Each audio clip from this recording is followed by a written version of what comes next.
Hi, I'm Richie Mackay. And I'm Davey Bolt, and you are listening to the Wrong Bias podcast. And on today's show, we have Khalila, Hussain and Antony Page from Disability Bowls England. Lucky enough to meet both guys down at a Disability Bowls England meeting a couple of weeks ago, and thought it was a great opportunity to get them on the podcast and just talk disability bowls in general. Some of the challenges, how they got into the sport, and what their background is. We've also got a little bit of a Richie's roundup, so he's there again giving us his news. We've got our regular competition sponsored by Executive, and as always we thank our other sponsors, Bowls is Bowls and Lean to Succeed, and we will round off with a little bit of bowls chat as well.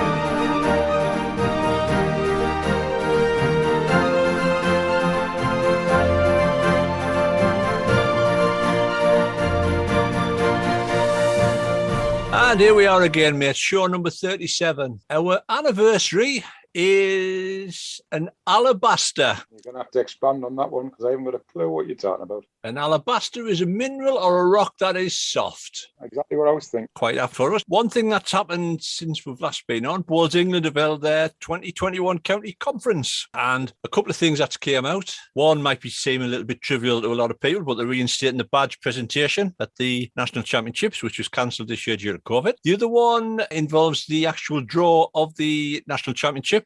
If people are not aware, if a county has two entries, they're put in different half of the draw so they don't clash. Apparently, which I was quite surprised at, the counties have decided that they now wanted an open draw, which means that your counties can meet each other in the prelim round or the first round or what have you. I still say, and we've said it before, you've said it before, I've agreed with you that the county champions shouldn't be drawn earlier than the runners-up, but that might be just us. So just a couple of things that came out of that. It'll be interesting to see what other ideas were put forward, mate. Yeah, it's another one of them. Just wait and see, isn't it? A bit like this season, a lot of comments. Generally, I thought it went all right, and some of the feedback's been taken on board, and it's gone back to originals as we talked about before. So time will tell. If they put something in and it doesn't work, I'm sure the counties will be the first ones to reinstate the way it used to be or try something different again. So time will tell. And just another quickie that I've already just seen today, actually, that if you enter the Bowls England competitions before December the 17th, you actually get a reduced entry fee. That's all right. For example, double fours is £28. It goes up to £30 after the 17th. Now, there's no tighter than a bowler, mate.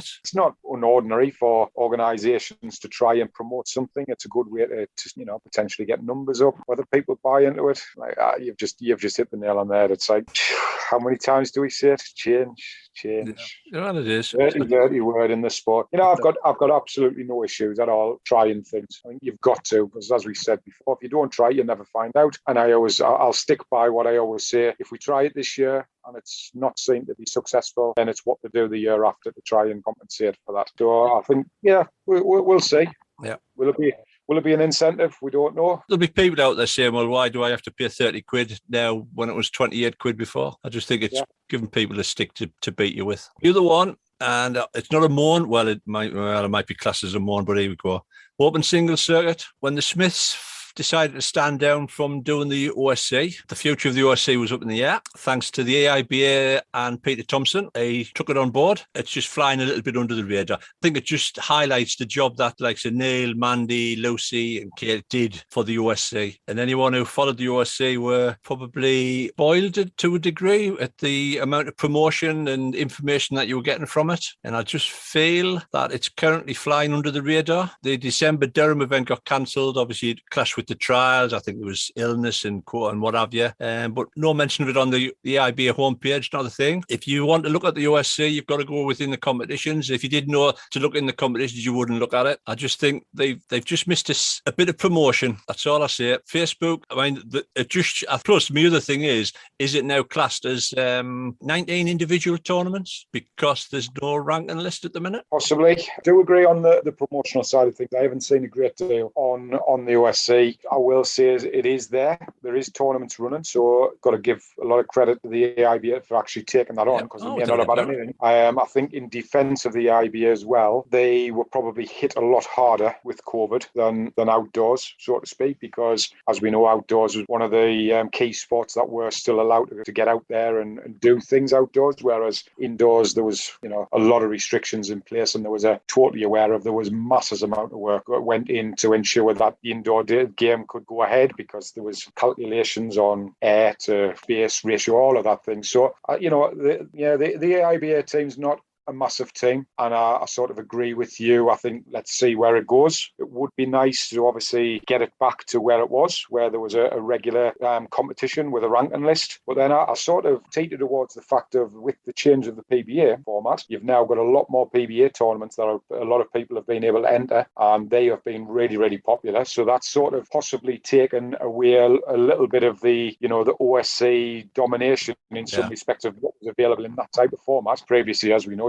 you could enter one qualifier and that was it. Now you can enter 8, was it? Yeah. 6, 8, something like that. But then again, that probably highlights the fact where there could be a correlation between the two. Work in motion, let's just call it that, I would say, and let's see where we are. It's not a criticism of the people involved. It's just, to me, it just seems as if it's flying under the radar at the minute. I know that they have got more competitions, more competitions to run, and I think that if they need help, well, there's obviously people out there who I'm sure will volunteer to help. And we know it has, because 2 years ago, when pre-COVID, you literally couldn't go through a weekend without seeing a OSC competition of some kind with the results and streaming. So it has certainly rescinded as far as obviously what it was. So yeah, there's some work to do, but let's hope we can get it back off the ground and get it running again.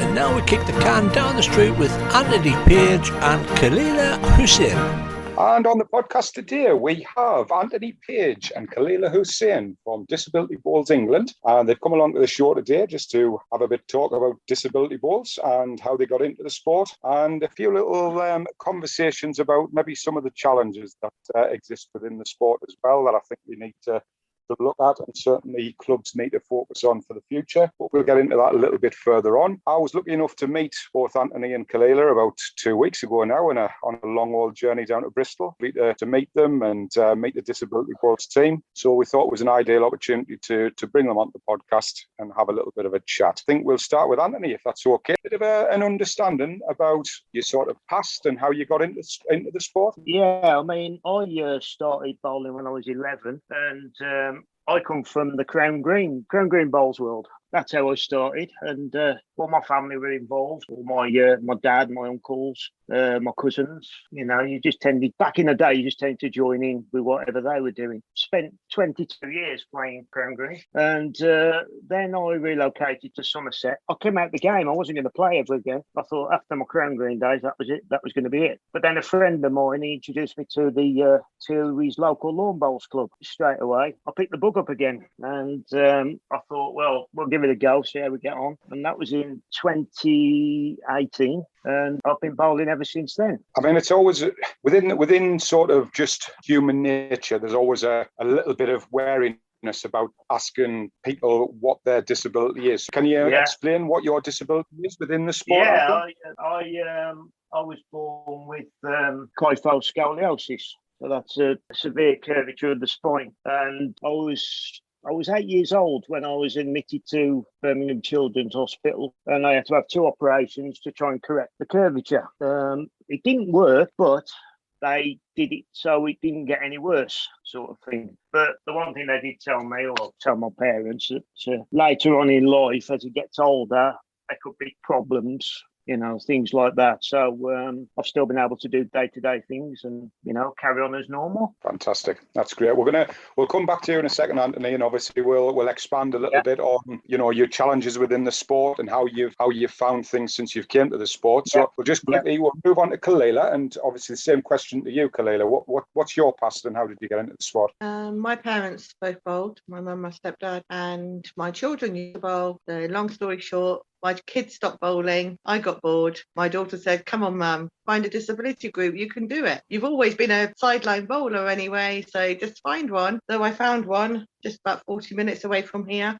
in Chippenham, and they taught me how to bowl. And then I've been bowling ever since. Again, Khalila, what is your disability within the sport? I've got a few conditions, but it's basically I've got joint condition, muscular condition, fatigue condition, and then I've got the neuralgia and the fibromyalgia, eczema, a lot going on. Yeah. We had a previous guest on from Scotland, Gary Hood, and it was a slightly different scenario because Gary had been a fully able-bodied international bowler, and then woke up one morning and really couldn't walk. So he explained to us how he thought it was all over as far as his bowls is concerned and the way things were. So from a crown green to where we are now, Antony, how did you find the opportunities for you initially within crown green, and then obviously you moved to Somerset and now? Yeah, I mean, with the crown green, it was quite straightforward because, as I said, there was family involvement. So you know, I used to follow Dad around when I was younger. In that same team, my dad would be playing, my uncles would be playing. They sort of like said, "Why don't you give it a go?" And I was 11 at the time, and I thought, "Oh no, I don't. You know, I want to play football. I knew I couldn't really play football properly because of the condition. I couldn't do any physical sports as such. So they said, "Come on, take up bowls. Why don't you take up bowls?" So they bought me a set, and it just went from there. You know, I really enjoy the sport. I still do enjoy the sport. You know, it's a great sport that anybody can do. You know, anybody. Absolutely. And did you find any difference between the two codes from transitioning from one to the other? They always say. I mean, I've spoke to a lot of people about this, and they've always said, you know, it's much easier to go from crown to lawn as it is the other way around. Why that is, I'm not entirely sure, but you know, there's people that have done it and they've said exactly that. It's much easier to go from the crown green code to the lawn bowls code, and I found that straight away that I fell into it so easy, and it just went from there. I must admit, having tried them both, I can understand that, and I can understand why we've had some, you know, great bowlers come from the crown green side. One that sticks out from years ago, Noel Burrows used to make that transition very easily. And I would say, from my own personal experience, when you're playing on a crown green, you're bowling a ball and following the jack. So it's very much line and length with that complication of the crown on the green as well. Theory's the same. Yeah. You've got to get your ball as close to the jack as the opponent. Now, all it is with crown is you're going here, there and everywhere. As opposed to lawn, you're going in a straight line, up and down, up and down. You know, that's the only difference. Crown must play a big part in that as well, though, tactically. I mean, when you get onto a flat green surface and you are literally not having to work out what the crown green, and is in some cases, especially up in Sunderland, you've just got to work out how to get through the 14 inches of grass that's on top of our greens. All you're doing is just, you know, you're just picking a line and length out. So without that complication of the crown in the middle, I can understand why the flat green is potentially a little bit easier to come across from one to the other. My predominant position is lead in the flat green. So, you know, my job is just to get as close to the jack as possible to give us a start, you know. The only two things I know about crown green is thumb peg and run away. That's all I used to hear. On the Waterloo, run away, he's thumb pegged one. Yeah, it's a lot. That part of it, I will say, is a lot different. You know, you could cheer, you could shout, you could move around, you could do that, you could do the other. You know, but with the lawn, they're a bit more sedate, if you like, and calm yourself down a bit, sort of thing. We used to always be able to tell when we used to play Lancashire, outdoors or indoors, who was a crown green bowler, because they'd always say, "Run away, run by, lad, to you, ball." Yeah. Wake off, enough that. Yeah. He was nutting them in, nutting them out. Well, I've seen many a scrape in the crown green game between opponents. It's been quite funny at times. Khalila, as you advised, obviously your kids started playing, you had family playing, and then they encouraged you to come along as well. So how did you find starting playing bowls? Oh, I was in agony. It was very hard at the beginning. First, they tried to make me bowl from a chair because they thought that would be easier for me, but I found that really difficult. So then they offered me the stick. So we put you up and down on the chair. You can sit on the chair when you're not bowling, and then you stand to bowl with the help of the walking stick. So that worked. So I used the walking stick. Did you get to a point where you found something that was a lot more comfortable for you? Did you find your strength built up over a period of time? Yeah, so it was a Friday afternoon session. The first day, sat in the chair, bowled from the chair. After a few ends, they realised this was not good for me, so they offered me the stick. So I stood up and used the stick, and I was much better, but it was just getting the right height so that I could release the bowl lower to the ground. Yeah, my legs were gone. Like for 4 days afterwards, I was on the sofa. But I went the next week because I loved it. And so it was a lot easier than the next week. It was only a few days on the sofa, and then the next week it didn't take long before I was able to do it without the sofa day next day. But I still have days like that. I mean, sometimes I'll just play a game and I'll be on the sofa for days afterwards. But it doesn't matter because I've got that competitiveness. I was, you don't know, I was a dancer from the age of 4 till 17. So I was always competing and doing shows. It was Highland dancing. It was very vigorous. I was at boarding school in Hertfordshire. So I've got a Scottish background. And so when I left there, all my muscles wasted away because I wasn't doing the Highland dancing and the drumming. I used to play the side drum as well. And I soon became worse than I ever was. I mean, my condition started when I was 10, 11 years old. I started collapsing whilst dancing, or I used to do a lot of outdoor sports at school as well, trampolining, badminton, hockey, netball, rounders, everything, just to be active and compete because I had that in me. So after I left college and left boarding school, everything just started getting worse. And then I went to GP and I said, look, I was 19 at this time. My feet were starting to turn in and my knees were really bad and my hips were starting to be affected. And then they took me to the hospital and they did tests and bone scans and things. So I had a knee operation, double knee operation, and they pulled my kneecaps forward. It's called patella release. And after that, I ended up in a lot of trouble. The physio killed me and my condition escalated after that. And it never got better. It just worse than the migraine than all the rest of it. And so the eczema.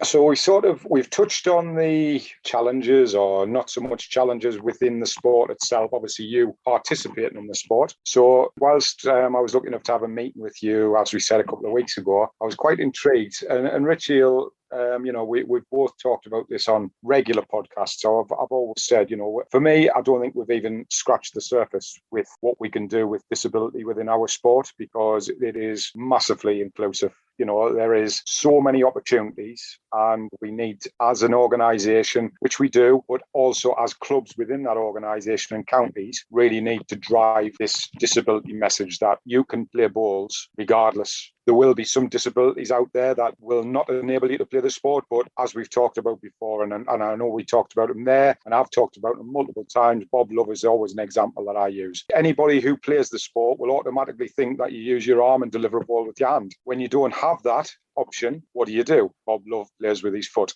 and plays to a very high standard. So I was intrigued, and this is part of what I wanted to talk about. Challenges to play the sport. What have the challenges been to you both within the sport? So within those club environments, have you had any problems with being able to actually go onto a green or play a game or play competitions? Antony, do you want to start on that one again? I've been quite fortunate really with the disability side of things because I'm quite able-bodied. Yes, I've got the spine curvature and things like that, and it can cause me problems, but I am quite able-bodied. I've been bowling there for a good number of years, and I don't come across many difficult situations within the game. The club I bowl for, they're well organised.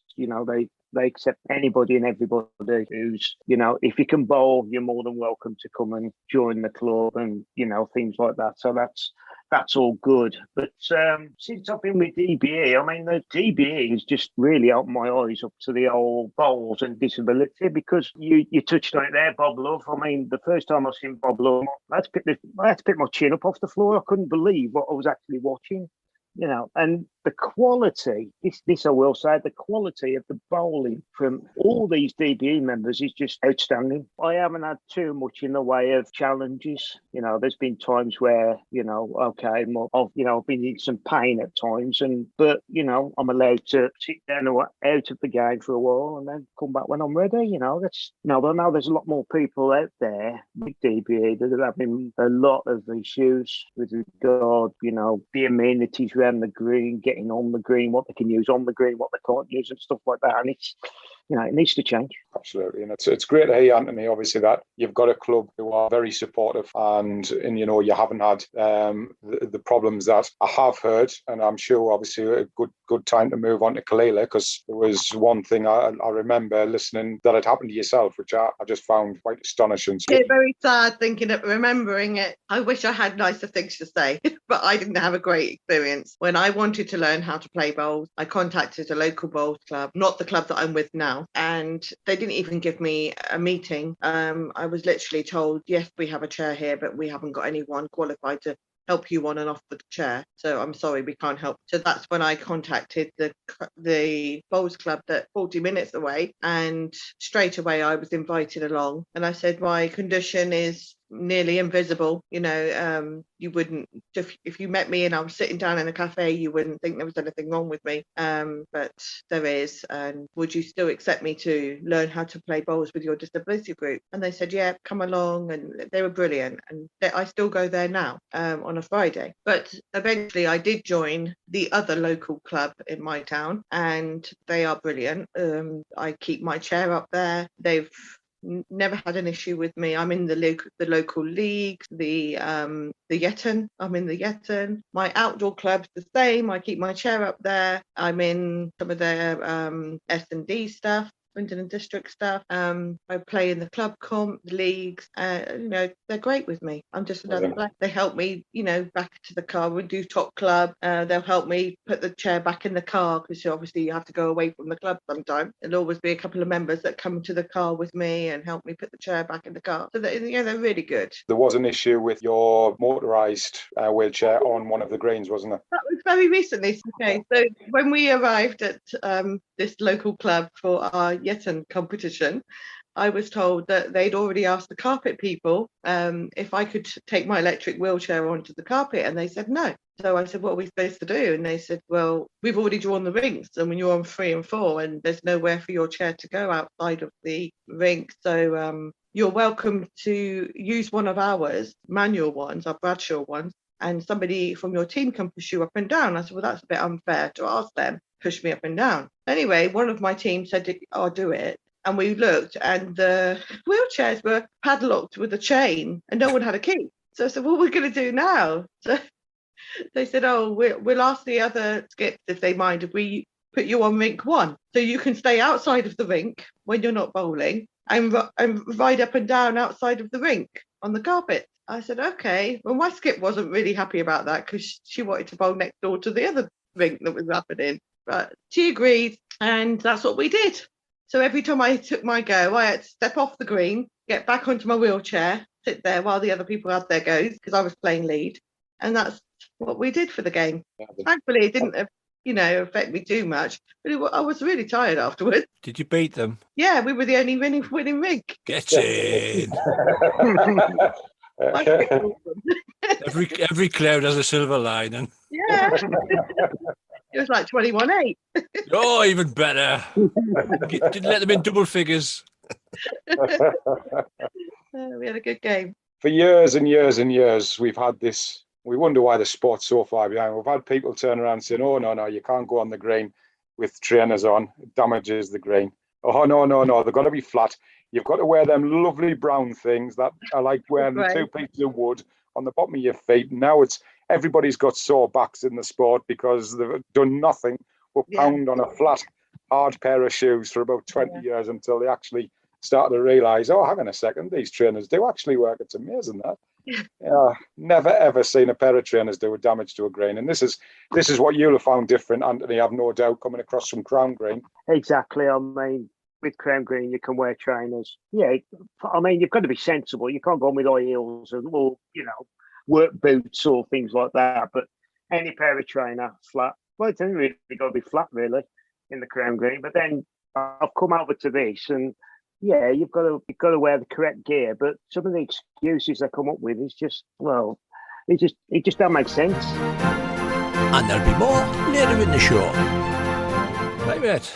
A little bit of a different subject. Bowls Australia recently held their awards and Hall of Fame evening, something which we said on our show, which yourself said it would be nice to see. So Bowls England have actually unveiled their awards evening, planned in February, I think it is. The awards span from the Hall of Fame County of the Year, Greenkeeper of the Year, Unsung Hero and Certificate of the Merit, to name a few. Now, there's a change in a couple that appear to have ruffled a few feathers. I don't know whether you've seen it. The Senior Bowler of the Year, let's just give it to Sam Tulshard. It's just because he's won everything else. It's the only thing that he'll not have won this year. Give it to that. And the Rising Star Award. Now, previously, these would be a list of nominated players, then open to the grassroots to vote for them. This time it's changed with the no open vote, and it's down to the other England players, management staff and selectors to vote on the winner. Now, I actually prefer that to the open vote because I always think an open vote is more a popularity vote. Just chucking it out, though. It's like a Bonnie Babies competition, isn't it? You might have the ugliest kid in the world, but you get 50 of your mates to all vote. Yes, well, only joking. Quite all right. Babies are lovely. I don't Quite right. Yes. And I won that competition in 1965. And it was no Facebook. It was all by messenger pigeon. Everybody says babies are funny. Yeah. No, let's get away from that before I get lambasted again, like I normally do. Yeah. Yeah. But it ends up being a who's the most popular on social media competition rather than that. So I agree with that. Personally, I am fully behind the changes of the awards. Yeah, I think it's good. I think it's fantastic that they're actually awarding those people who volunteer and do the groundwork in the sport, because if it wasn't for them, you wouldn't have champions. Recently, I had a great opportunity to go in and talk to Bowls England staff, and was one of the points I raised again about the Hall of Fame. I do think there needs to be just a little bit more done for those players who have supported the sport for a lot of years at top level, and not because they get jolly holidays here, there and everywhere that people think. And then when they retire, that's it. It seems to be finished with. But it would be nice to have something where there's an accolade there that they are part of the bigger scheme of things. I'm fully supportive, like the idea. I think an awards night is great, and I do not think there is a need for a men's and a women's presentation night to present trophies that have won. So that's my attitude in a nutshell. Well, I used to laugh when I used to go down to the EIBA AGM. They used to have the presentation beforehand, and there's many under 25 winner. How they've gotten in that competition, I'll never know to win it, because they looked about 60 foul. They're going on the stair. They're going up there at the trophy with the walking stick. I says, he's not under 25, him. Welcome to Richie's Roundup. Start the music. And we start off with the Short Mat Players Tour. The Falcon Pairs was won by Jack Pye and Stephen McAllister. The plate went to Carl Hudson and Dan Windmill. The next event is due to take place on January the 8th and 9th and is at York and is already fully booked with 128 entries. There's some sad news for the Crown Green Association, as the historic 114-year-old Waterloo Hotel Bowling Green has closed down. After supporters raised $75,000 towards vital repairs to the venue, the bowling committee encountered problems negotiating a new lease with the landlord, so they have walked away. The famous Waterloo competition, however, will not die, as it has been switched to Fleetwood Bowling Club. And news from over the border. Congratulations to Elgin's Michael Stepney and Glasgow's Claire Anderson on becoming the new Scotland indoor singles champions. Stepney beat Garrock's Jason Banks 21-19, while Anderson beat Paisley's Emin McIntyre 21-10. In the Green Gauge Premier League, the All Lothian local derby went to West Lothian. However, East Lothian are still top of the table. Mid Lothian are still unbeaten in the B Division.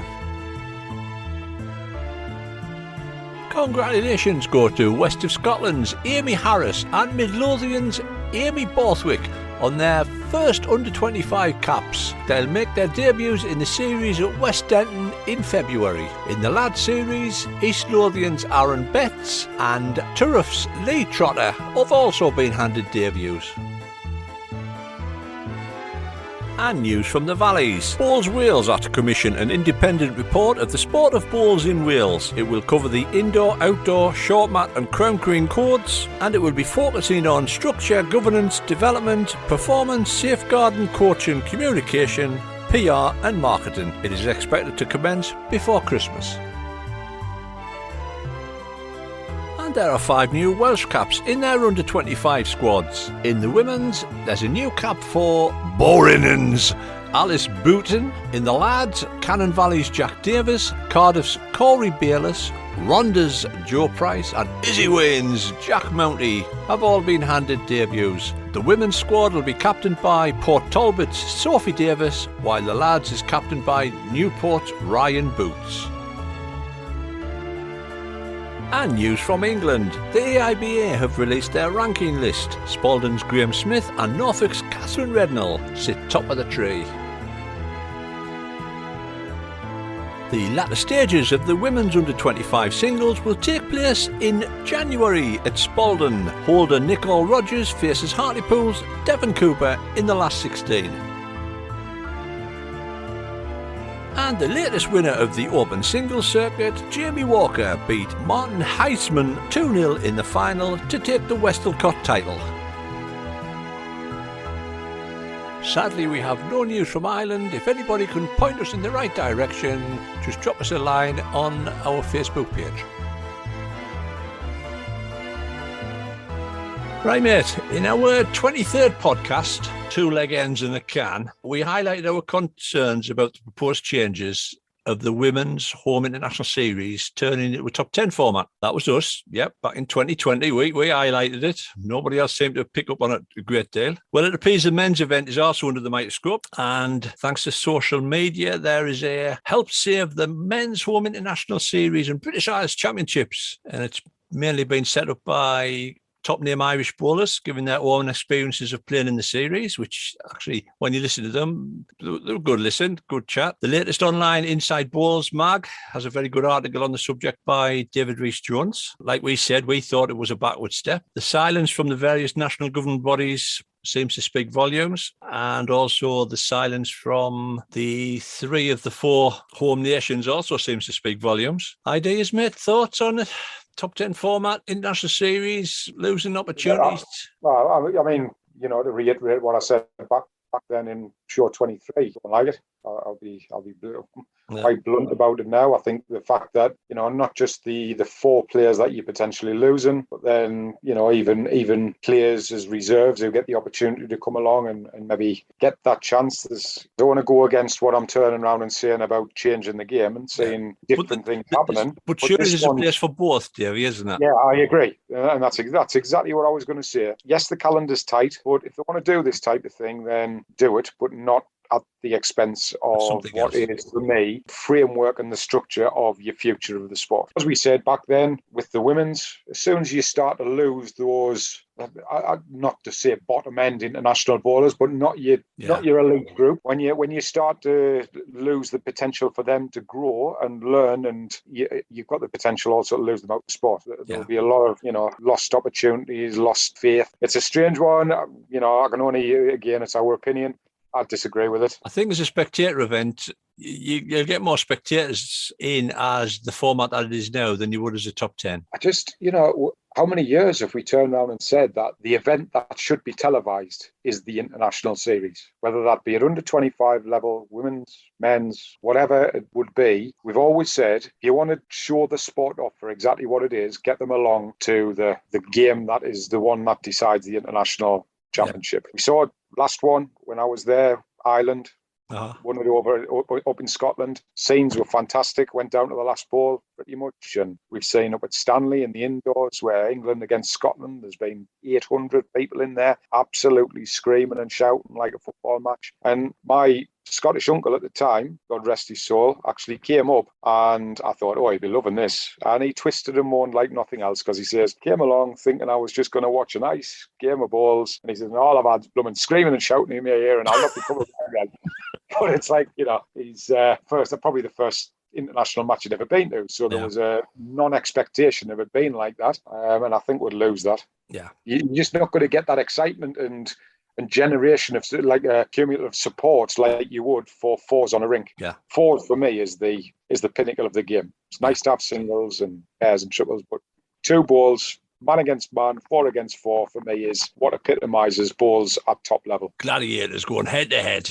Yes, I love it. Everything can change. How many times do we see the result across the green flipping and changing from, 1 minute you're 10 up, and then you see the board and it's changed from red 10 up to white 4 up, and the crowd get up, and then if Welsh, for example, if you were playing the Welsh, they'd be screaming their heads off having to go at the Welsh to get back in front. It's just great, man. Yeah. And if you haven't been there and you haven't experienced it, then I would say to anybody, if you want to see what the sport is all about at the top level, get along to an international series. 24 players, fantastic. And now it's time for our final part of our chat with Antony and Khalila. I can understand sometimes it isn't the club's fault because there is a lack of facilities made available by maybe local authorities who, I've talked a lot about our outdoor green. Got a great big fence all the way around the side of it, and then there is no ramp to get down on the green. So my argument has been, we are a recreation public park. If somebody comes in a wheelchair and wants to legitimately come and have a game of bowls on a public green, I feel as if as a club we would be looked at as if we're discriminating against that person within a wheelchair, because we've got to say, I'm sorry, but no, we can't let you on, which is not fair on us as a club, because we would, more than happy to take anybody on the green, but obviously we've got to have the facilities there to be able to do that as well. And I struggle getting my chair on. I have to ask someone that's got a kind face to help me lift it onto the green because it's too heavy otherwise. Going back to making disabled people feel welcome, I mean, I still get comment. Even a few weeks ago, you get so many more opportunities to play bowls than us. What do you mean? Well, you've got the disabled bowls going on and you can join any of our competitions too. Those comments be coming from an older age bracket? Yeah. Would that be a generational thing? I think so. Yeah. I've also been told that we shouldn't be able to enter our club competition. And regardless of disability, putting that to one side, what people need to understand in clubs, that whether it's a disability or whether it's just a comment in general, these are the things that drive people away from the sport. People, especially new people to the sport, first impressions make such a big impact on whether people stay in the sport or not. And if you're hearing these comments, regardless of what it is, your initial reaction is going to be, I really want to be here. I think there is a change in people's thoughts, and it reverts back to what I said earlier in the podcast as well. There will be people scared stiff to even broach the subject of disability.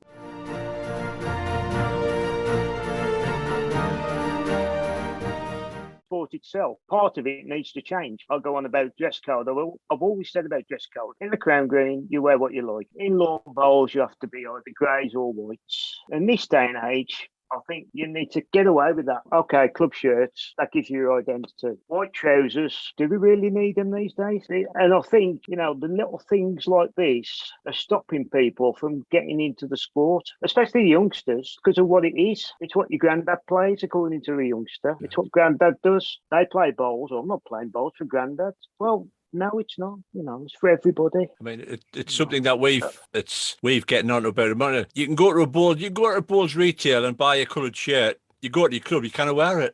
How many sports can you do that? I mean, Davey mentioned about golf in many podcasts ago about a local golf club, about hoodies, and there was a problem with the hoodies, and they weren't allowed to wear the hoodies. Lo and behold, in the Ryder Cup, the American team wore hoodies.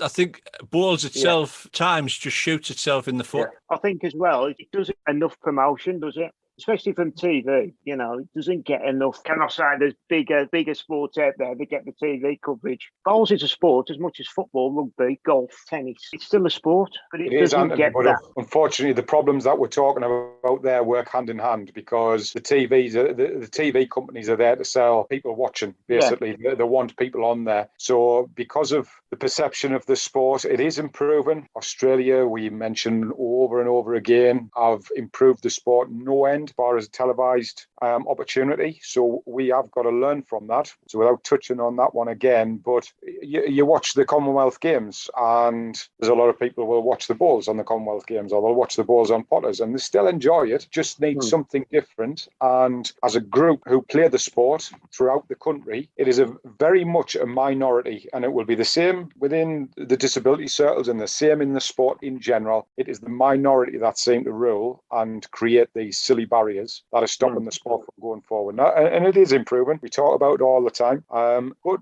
we just touching back on what we were talking about there, we need to get to the point where I watched Mike playing with Tristan and his brother down at Leamington when they, playing in the triples together. I didn't see a disability. Didn't see a disability at all. And then you look and he's got a prosthetic arm with, but he's on there playing with guys. And I think we just need to get to a position where disability isn't looked at on a green as anything special, apart from somebody coming on there and wanting to play balls. Be seeing more and more competitions and, whatever it is that we do see on live streaming or TV, but there's just a complete mix of people with all abilities and disabilities, etc., so that the sport becomes generalised as a sport for all, which is what we keep driving and what we keep saying all the time. Well, I do believe, Mr. Bolt, that we're actually going to stream a DBE event, aren't we, in January?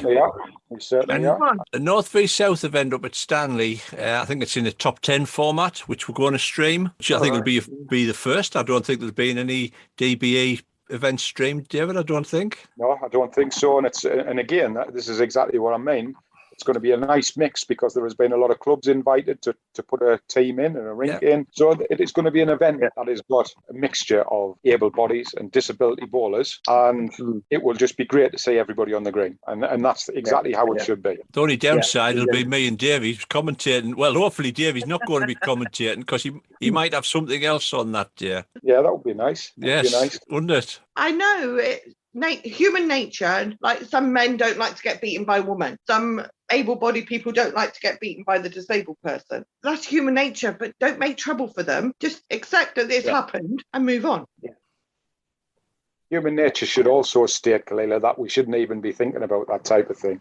Human nature should be the simple fact of it doesn't matter who you are. You're a competitor just like anybody else, and that's the message that needs to be driven out there. Of it shouldn't make any difference whatsoever. We should accommodate as much as we possibly can where we can, and encourage as many players to step on the green as we possibly can. It sort of boils back to the thing I've said before, Khalila, is I always wonder whether some of these people look back at all of the daft rules and regulations that they put up, and when they see the club doors closed for the final time because of the silly restrictions and barriers, they no longer have a club anymore. I wonder if they ever feel any guilt for the fact that that club is gone because of their pettiness and silly rules. Yeah. And we've seen it happen. Yeah. That's the sad part. And that's great to hear. And I think the big message from the podcast, that we're doing now is I think clubs really need to potentially just have a look at what those options are. What are the barriers that they've got in place within the clubs, and what can they do? We know it costs money, and depending on where you are, some of the amendments aren't cheap. But there are ways and means out there to access fund and to be able to do it. The bottom line is sport for all. This sport is for everybody. Absolutely. Not the select few that, are good and appear on the TV and do that. It's for everybody. It is. It's just every single body can play this game. That's the beauty of it. Absolutely. Totally agree. Great to hear the two sides of the story. It's great. I think that what you do, I hope you enjoy the game. I've been playing 40 years. I still kind of get the hang of it. So, like you said, once you get the hook, that's it. It bites you. It bites you. I think the social side, I think is the plus as well. I think it's just for people who don't play the sport, they don't realise how good the sport is. How life changing it is. It's been my life for 40 years. It's been Davy's life for 53 years. So that's quite funny for you, Mr. McCann. That'll be getting cut out. Just about to say, being very modest there, because he is quite a good bowler, but now he's rubbish. We'll have to have a game. Yes, we will. We'll have to.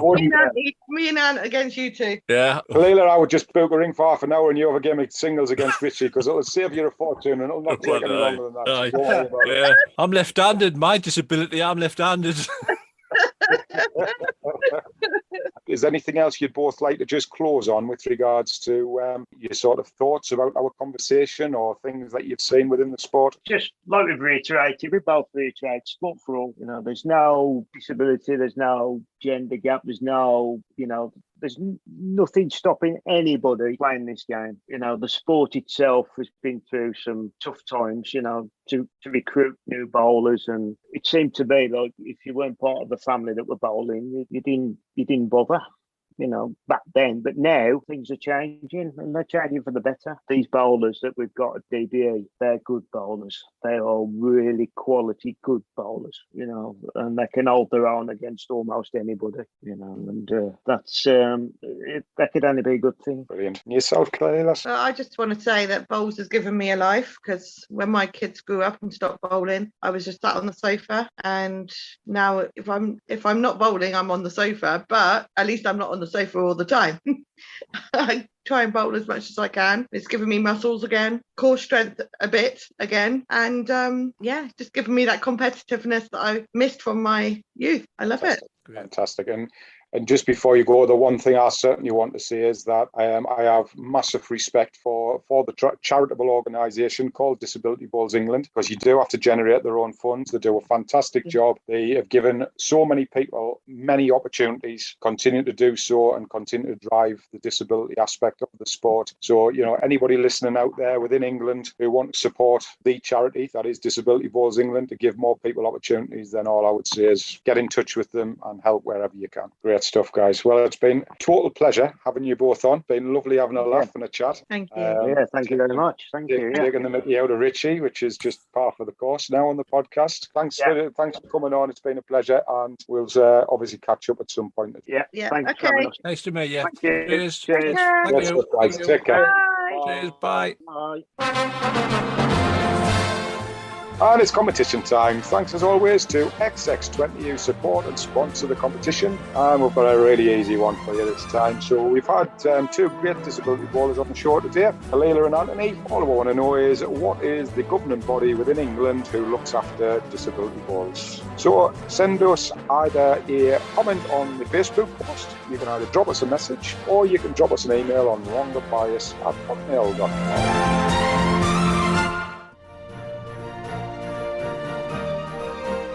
Right, mate. Show 37 over and done with. Cracking chat with Antony and Khalila, discussing a little bit disability bowls. Came across really well, mate. Very good. Really enjoyed it. Khalila, I don't know whether she'll end up in the bloopers, but she sent us a message after she's been on, and she says, I'm so embarrassed. I've just been myself, and I just feel daft. And I says, hey, man, I've replied to her, and I've says, that's just me and Richie every week. Don't even worry about it. But, no, it was great. It's really, it is. I said to you after as well, it's like we've had some great sort of top names within the sport on the show. We've all been fantastic on the podcast, but lovely to have two guys on for this show, just talking about their experience within bowls. Yeah. And we encouraged, I asked about it before, we would like to do a women's show where we have a few women on just talking about women's bowls in general. We always hear people banging the drums. We know there is a 61% and 39% gender gap between the sports, so there's obviously issues there. So it would be nice if any women out there who listen to the podcast would like to put themselves forward and maybe appear in the new year, and let's just have a talk about women's bowls and get to the roots of what the issues are and we need to rectify going forward. Yeah, exactly, mate. One last subject, which I'm going to spring on you, because we always like to speak about snooker. And you'll have probably seen the recent comments by Sean Murphy, where he complained that amateurs shouldn't be allowed to compete in professional tournaments. Now, my opinion is it sounds like a bit of it's our house and you cannot come in. If that's the case, where's the romance, the shocks, the surprises come from? Where do the underdogs come from? Was it seen in an interview, or is this media talk? No, it was interviewed. He came out and interviewed. He got beat off a young Chinese, I don't know whether it was a Hong Kong or a young Chinese kid who was an amateur who got in because they fell short of the number of entries in the competition, and he beat him. And then the professional came out and said that amateurs shouldn't be allowed to compete in professional tournaments. It does smack of elitism, and this shouldn't be allowed. It's not your ball, it's my ball, so give us it back, blah, blah, blah. But the snooker bigwigs came out and went completely against him, but he has been backed up by 4 other top-ranked players. I think that's interesting. Do you know what it is? These guys get paid an awful lot of money to do what they're very, very good at, which is great. How do other people get the opportunity to do that if they can't get into these competitions? Yeah. I've had this, I know another sport we've maybe had this argument about before. Let's not go there again. They do very well out of the sport, and it's a very surprising comment to make. But I just think it's disappointing, to say the least. I do. I agree, yeah. Anyway, mate, so another one over. As it's our last one before Christmas, we'll wish everybody a happy Christmas. We have our Boxing Day special coming out. Where on the 26th of December. You'll have to listen to the bloopers to understand why I've explained that one to him. So our Boxing Day show will be coming out on the 28th of December. So please don't expect to come out on Boxing Day, because it'll be 2 days later. Yeah, know what it is. Either one, I'm getting grey and fat. Well, have a nice Christmas, everybody. And, have a lovely Christmas. Thanks for your we hope you support. enjoyed the show, and we'll catch you on Boxing Day. See you, folks. And here are the bits that just didn't go to plan.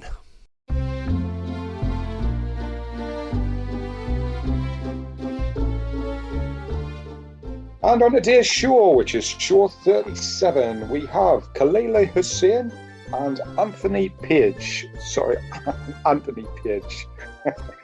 That's what I didn't get out with that. Scrap.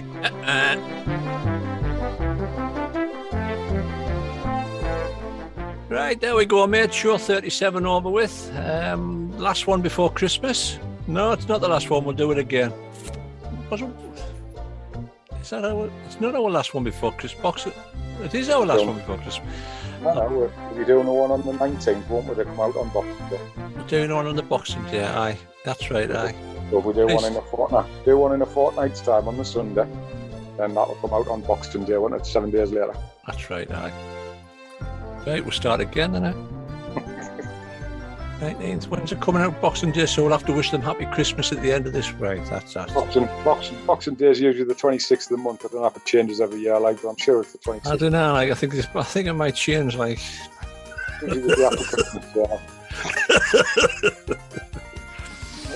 Right, there you go, mate. Show number 37. And a very entertaining show we've had with the... Right, there you go, mate. There's show... That was right. With blooper and blooper, is it? So that was the entertaining show with blooper and blooper. And the show that I can't remember whether it's going to happen or not on the 26th, which is Boxing Day, is now going to be 2 hours and 43 long, because between the two of us, we've got about an hour and 45 content of bloopers. That's what you were just about to say, wasn't it? It was. You took the words right out of my mouth. Right, start again.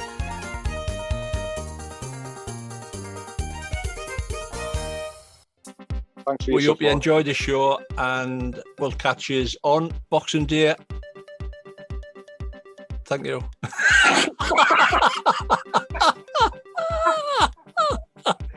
Oh, damn it. We're both looking at each other going, what, has he got to say something? Yeah. See you, folks. See you on Boxing Day. Yeah. Oh, dear. Hey, we're getting worse. Getting worse every week. I don't know how long was that. That was nearly about an hour and a half, that. That's an hour and a half. Might be cutting a bit out.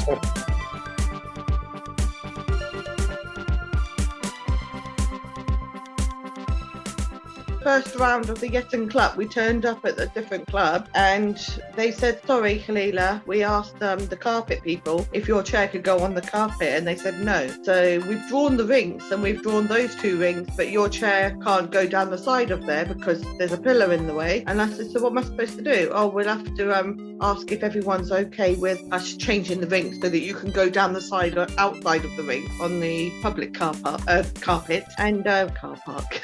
It'd be extreme. The fire exit, go down the car park, we'll fetch you into the end.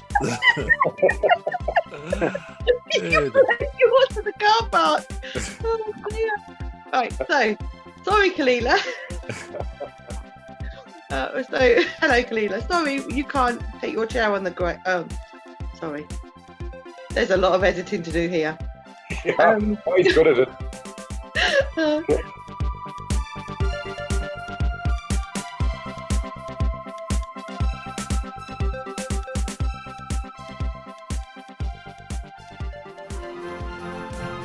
Thank you for listening and hope you've enjoyed the show. This has been a Dodgy production.